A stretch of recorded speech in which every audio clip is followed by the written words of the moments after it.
Hi Dream family, this is your bubbly host H2O Queen. I hope you're all doing well. I want to go ahead and click on the link in my description below. I go live Monday through to Sunday, 7 a.m. Australian Eastern Standard Time, 10 p.m. at British Standard Time, or 4 p.m. Eastern Standard Time. So earlier this week on Monday my time, I ended up playing some Conrad Stevenson's Paranormal PI. They released a patch 0.03.113, I think it was, and they had the new slime store. And the thing is that I had some difficulties because I didn't read the instructions on the actual patch notes. I thought they would be in game, so I completely overlooked it. But look, for anyone that's struggling, just make sure you go to the slime store and click on the own button, with equipment that you already have. Otherwise the base equipment will not show. Sometimes it might mean fitting out of the game and re-entering into it to make it work. That might take like 1, 2, 3 attempts. So just keep trying until it actually happens. So I probably will do another recording of Conrad Stevenson's Paranormal PI now that I actually got a hang of the equipment and know how to actually get it back up and running. I'll be able to show you in my next video. So without further ado, I'm just going to run through what the slime store looks like, all the equipment available, and I'm just really excited for what's coming with Conrad Stevenson's Paranormal PI. It's getting that very homegrown, like as if you've just built up your own business, you're paranormal investigator, we got such and such equipment, and then we can get access to some more as we progress through our prestige, I guess you could say. So I don't really know. I'm really excited for the future of Conrad Stevenson's Paranormal PI, and I'm not biased just because I am a content creator for this game, but just as an actual player, someone who is really passionate and excited for the future of this game. If you want to go on ahead and give this video a big thumbs up, and please smash the subscribe bell. All your support is much appreciated. Also click on my link for all my other social medias, as well as I'm active across Freshcut, TikTok, YouTube Shorts, and of course my main channel, which I am recording on now. I look forward to seeing you around across any of my social medias, and without further ado, let's switch over screens and let's get started. Hi Dream family, thank you for watching. Bye! G'day YouTube, this is your bubbly host H2O Queen. I hope you're all doing well. Welcome back to another video for Conrad Stevenson's Paranormal PI. I am an official content creator for this game, and I absolutely love making videos when new content come up, and even other times as well if I discover something really new and very cool. So there is a new UI update, as some of you may know or may not know. So I actually work for a gaming arcade, which is really cool, and I love my job. And I know this is completely unrelated to the game, but it's very similar. So I have like a regular belt, and then I have like a little hook that goes over the belt, and I usually attach like my water bottle, my hand sanitizer. Then on the other side, I've got like important notes and some like documentations on stuff that I carry with me as I work. And I don't know, this UI just gives me back that vibe that I have when I work over at my video game arcade. So what we're going to do now is that we're just going to stroll on over to the other room. I don't know if any of you have seen, I love the new TV. So it's got like real-time news. So our wonderful informer here can like find out what's going on, which I really find very cool. And our informer here is Conrad, but I don't know, I like the word informer. So we're going to go into here. So for now, we've only got, remember you used to have like the equipment up on the table for a little bit. So if we go on ahead and click on our tab, we can actually like still see all of our notes and all that good stuff. And all that. And then if we go over into our computer, which is what I love the most, is we can actually see we've actually got like a slime store and stuff like that, which is really awesome. So we can see there's slime here. supernatural logistics for investigation, mechanisms and equipment. And I even love the UI for this. It's recently got an update.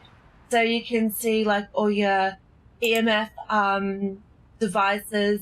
So this is really cool. This is like an EMF pod. So this is a new device that's come forward.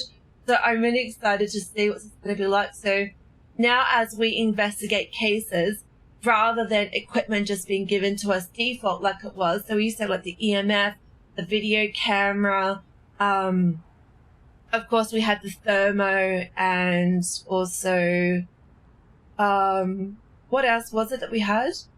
It was the torch, the EMF, the video camera, of course the recording device. I'm sure we had 5 pieces of equipment.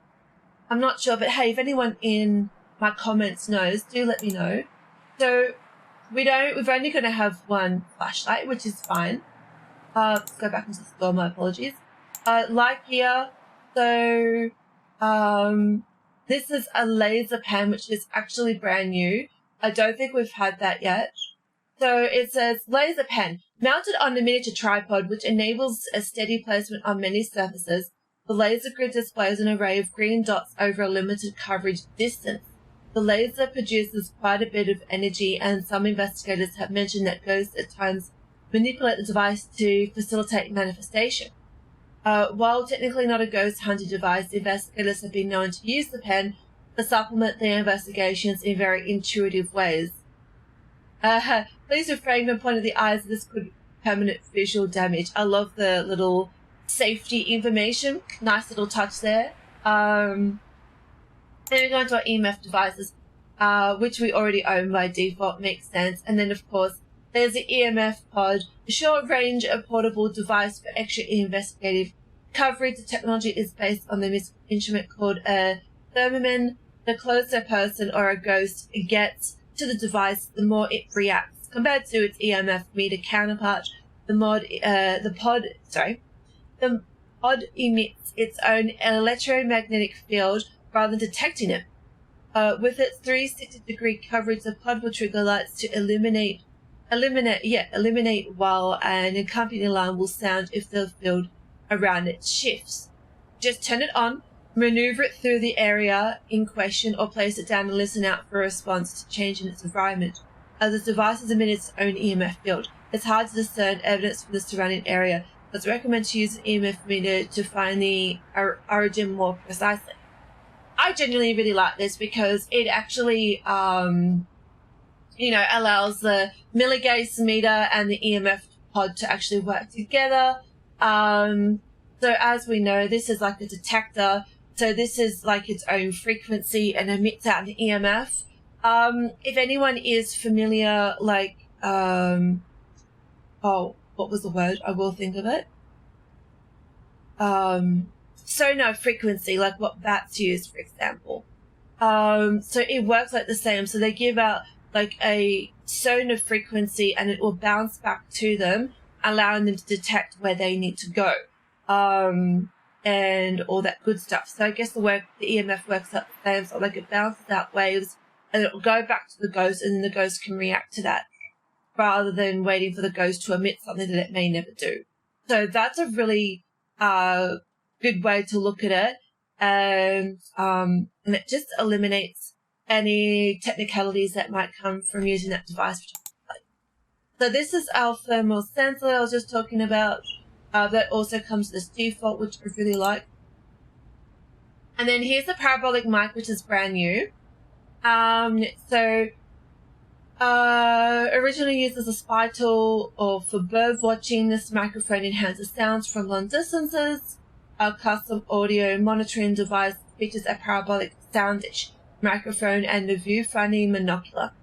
Through the included high-fidelity headphones, the investigator can hear a range of sounds at extended distances, usable at many distances but more feasible for large locations. The microphone can capture ambient audio just as well as a plain audio recorder. This device is not suited for electronic voice phenomenon or EVP sessions. So that's very cool. It actually comes with headsets, which I actually quite like. that's got an interesting spin-off. So rather than just be something that you just listen with your, like your normal ears, not your normal ears, but, you know, without like a device, with your listening ears would be the better word, I guess. You actually get like headphones or a headset accompanied, which I think is. And this is a Parabox. So this is a step up from our usual voice recorder. So this is what we, actually she's not listed there. So this is the Parabox. Not your average spirit box. This custom device is built specifically for paranormal investigators needing a little extra push in communicating with spirits. Similar to vintage handheld televisions, it's compact and easy to use. It utilizes TV tuner frequencies to sweep the airwaves, generating a white noise. Intelligent entities can possibly use this energy to communicate with the world of the living. Some investors claim to witness ghostly images on the integrated monitor as they try to communicate with the ghost. Ooh, this is quite cool. This is one of the more luxurious pens that you'll probably find, which I quite like. And then we've also got is our Paravox. So we've got one of the less complex custom-made devices in our warehouse. Oh, it's been custom-made. I do like that. This handheld device is quite simply put a ghost dictionary. By harnessing the energy produced from the surrounding environment, the Paravox allows entities to access a database of words. The device can produce a word chosen by the entity in response to the investigator's question. Depending on the circumstances and strength of the ghost, this could try communicating even without the investigator inquiries. That is really cool. So this is kind of reminds me of the good old Pokédex that we have. Instead, we've got like a Paravox in this world, which I really like. So the ghost can choose its own entity name by the sounds of it. So I'm actually really intrigued to see how this will work. If this is something that will be activated in just like your off slot, or if this will happen only when held. If it happens in your off slot, that would even add to more of a creepier vibe. And something I probably will actively mention off to the dev as well is that if this could happen as an off slot activation, like an not activation, sorry, but activate. And I think that'd be a really cool mechanism moving forward because it would add to the spook factor. So yeah, I don't know. I just thinking on that one, like the opportunity to present itself, will it will give us more like codes and keys about the ghost? I don't know, really. We'll have to see. And then we go on to cameras. So we've got our auto cam, which is really cool. So this handheld digital camera has been professionally modified to capture the full spectrum of light for irrefutable evidence. The photos captured with this camera are triggered by a line of sight technology feature developed specifically in-house. When changes in the UV spectrum pass into its line of sight, the camera quickly snaps action shots until paused. It features an easy-to-use interface and comes paired with a modular tripod with perfectly balanced still pictures. This light on top of the camera illuminate green, notifying the user that something was captured. You know what I actually really want to see in this game? It's something that's never been done throughout any paranormal investigation game. Is an aura spectrum photo. So the aura spectrum photo was created. Who was it created by? I have to look online. Give me a hot second. I do know the name off the top of my head, but I can't think of it right now. It wasn't who developed it. It's called Trillium Photography is a technical name. But it's known as aura photography as well. And I really want to actually see Trillium Photography actually introduced into this game. I think it would be a really nice addition added to the game because now we'll be able to actually see like auras of the ghost, and certain energy fields will detect the ghost's mood, maybe even how the ghost died through charts and data that we can learn by gathering information on the ghost. So maybe we can learn about fields as we investigate, and we can associate what type of ghost it is based upon these energy fields based upon the colors it emits. Yeah, I don't know. Let me know what you think about the idea. This digital camera comes with us by default. So it sounds like as if the auto cams are before I go into digital camera. It sounds like as if the auto cam as well. It sounds like as if it can take auto photos as well. But yeah, it also features an easy to use interface and comes paired with a modular tripod. So for still photos, we can actually get like a tripod with it. So that's really cool. Yeah, so like the camera quickly snaps action shots onto all parts. So essentially we just drop this camera and go, and it will just take a photo of the ghost alone, albeit if it's in the, if the camera is set up in the same position as the ghost path. And that is, of course, our current default camera that we own. So I think we've gone through everything. Gone through flashlights, light gear, which we've already displayed. We've gone through EMF devices, which is really cool. There's only one thermal device. And then the audio devices is where it's being really buffed. And this is our digital audio recorded. So that's where we do all the audio recordings and it plays back. So I really like S.L.I.M.E. We do not have any currencies right now for S.L.I.M.E. So this is the wiki. So this is the wiki that where we can go ahead and it's like a repository of information and that which provides insight into many different topics pertaining to ghost hunting in New Edelon. So this is the location of where all of our haunt spots are at. And then all this information will crop up, especially through the Paravox, the new equipment that we've got, and it allows us, information and all that good stuff that pops up as we investigate and learn about the ghost. So this is like a really cool mechanism and something I actually really like. So I'm excited to see what happens moving forward.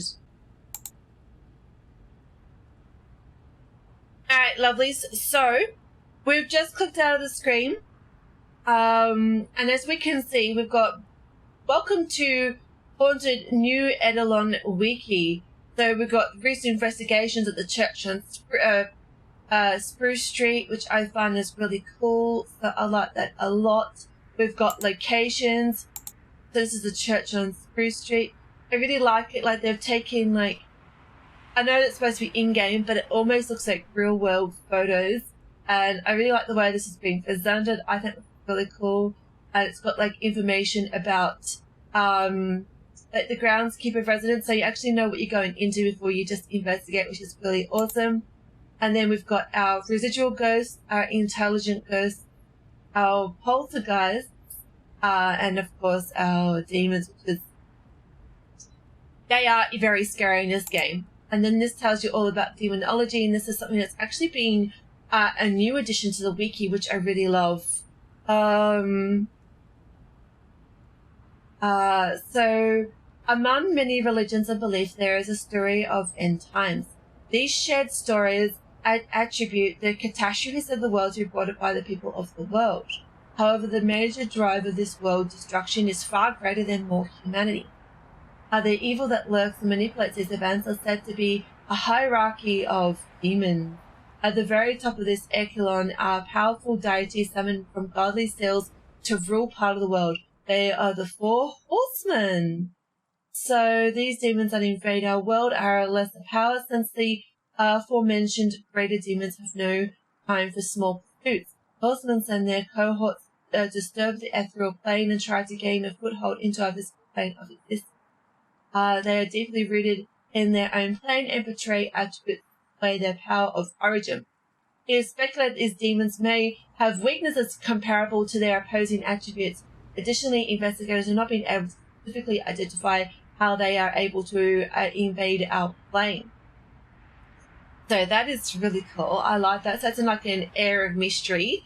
So we've got the White Horse Conquest. He envisioned as a noble adorned with a crown of the purest gold and brandishing a silver bow. He traverses outstretched lands, seeking the rulers of the world to corrupt and overthrow their kingdoms of blood.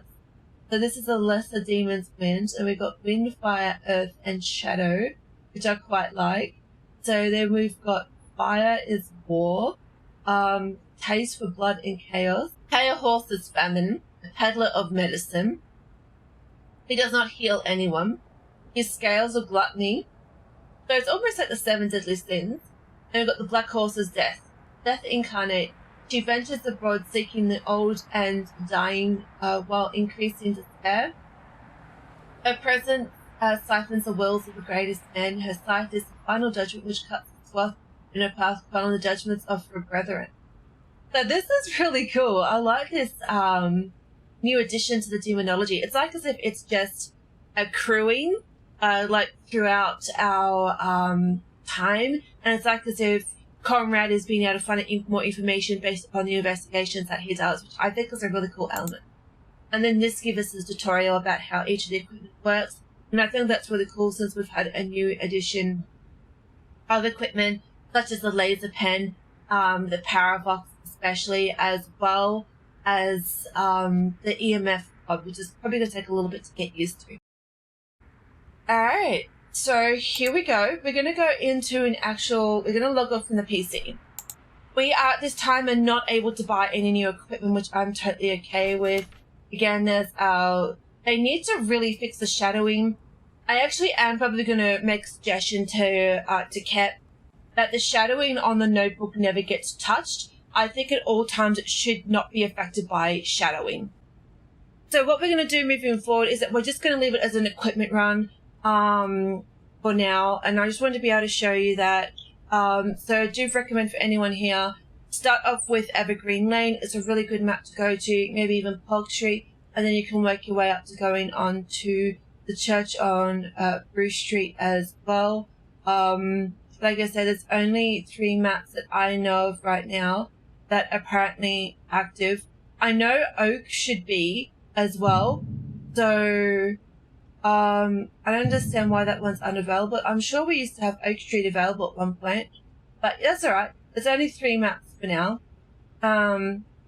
Actually no, E-Oak was under development, but I was always curious about that one, how it was going to go. So I think that's going to be one of the ones coming out next. I'm actually genuinely excited for the Lighthouse. So let me know if you've played this game previously or are about to play it, and let me know which map you're excited to go to next. But anyways, I'll visit your bubbly host, H2 O Queen, over and out. Peace, love, light, enjoy. Enjoy the rest of your day. Take care, YouTube, and all the best. Bye!